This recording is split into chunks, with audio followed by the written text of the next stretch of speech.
আসসালামু আলাইকুম সবাইকে। শেষ ভরসা ছিল ইস্তেগফার। যখন সবকিছু শেষ হয়ে যায় মানুষ তখন কি করে জানো? কেউ হাল ছেড়ে দেয়, কেউ অভিযোগ করে,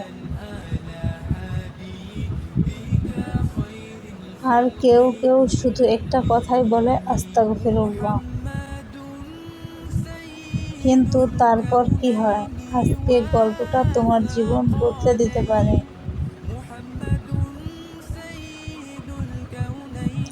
আজ আমি তোমাদেরকে একটা বাস্তবতার কাছাকাছি গল্প শোনাবো, যেখানে একটা মানুষের শেষ ভরসা ছিল ইস্তেগফার। আর তারপর যা হলো সে নিজেও কল্পনা করেনি। একজন মানুষ যার একের পর এক সমস্যা,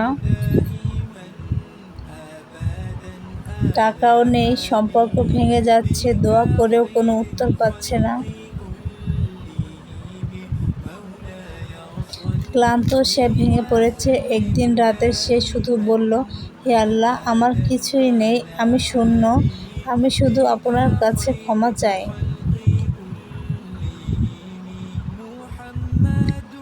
তারপর সেদিন থেকে আস্তাগফিরুল্লাহ পড়তে শুরু করলো। কিন্তু প্রথম 2-3 দিন কিছুই হলো না।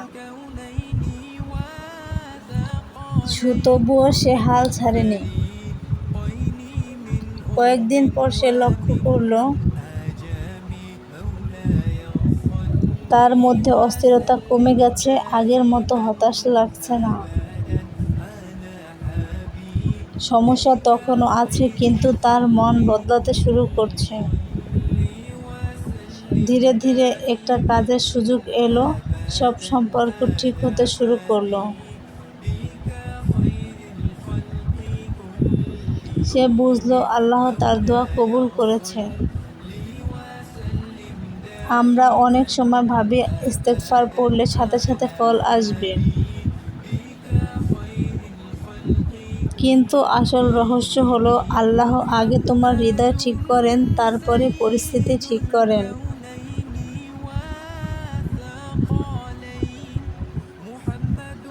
তাই যদি আজ তুমি ভেঙে পড়ো, মনে রেখো তোমার শেষ ভরসা হারিও না। শুধু বলো আস্তাগফিরুল্লাহ। হয়তো আজ নয়, খুব শীঘ্রই তুমি বলবে। এটাই ছিল আমার জীবনের টার্নিং পয়েন্ট। ভিডিওটি যদি ভালো লাগে লাইক, কমেন্ট, শেয়ার করো। এমন আরও সুন্দর সুন্দর ভিডিও পেতে চ্যানেলটি সাবস্ক্রাইব করো।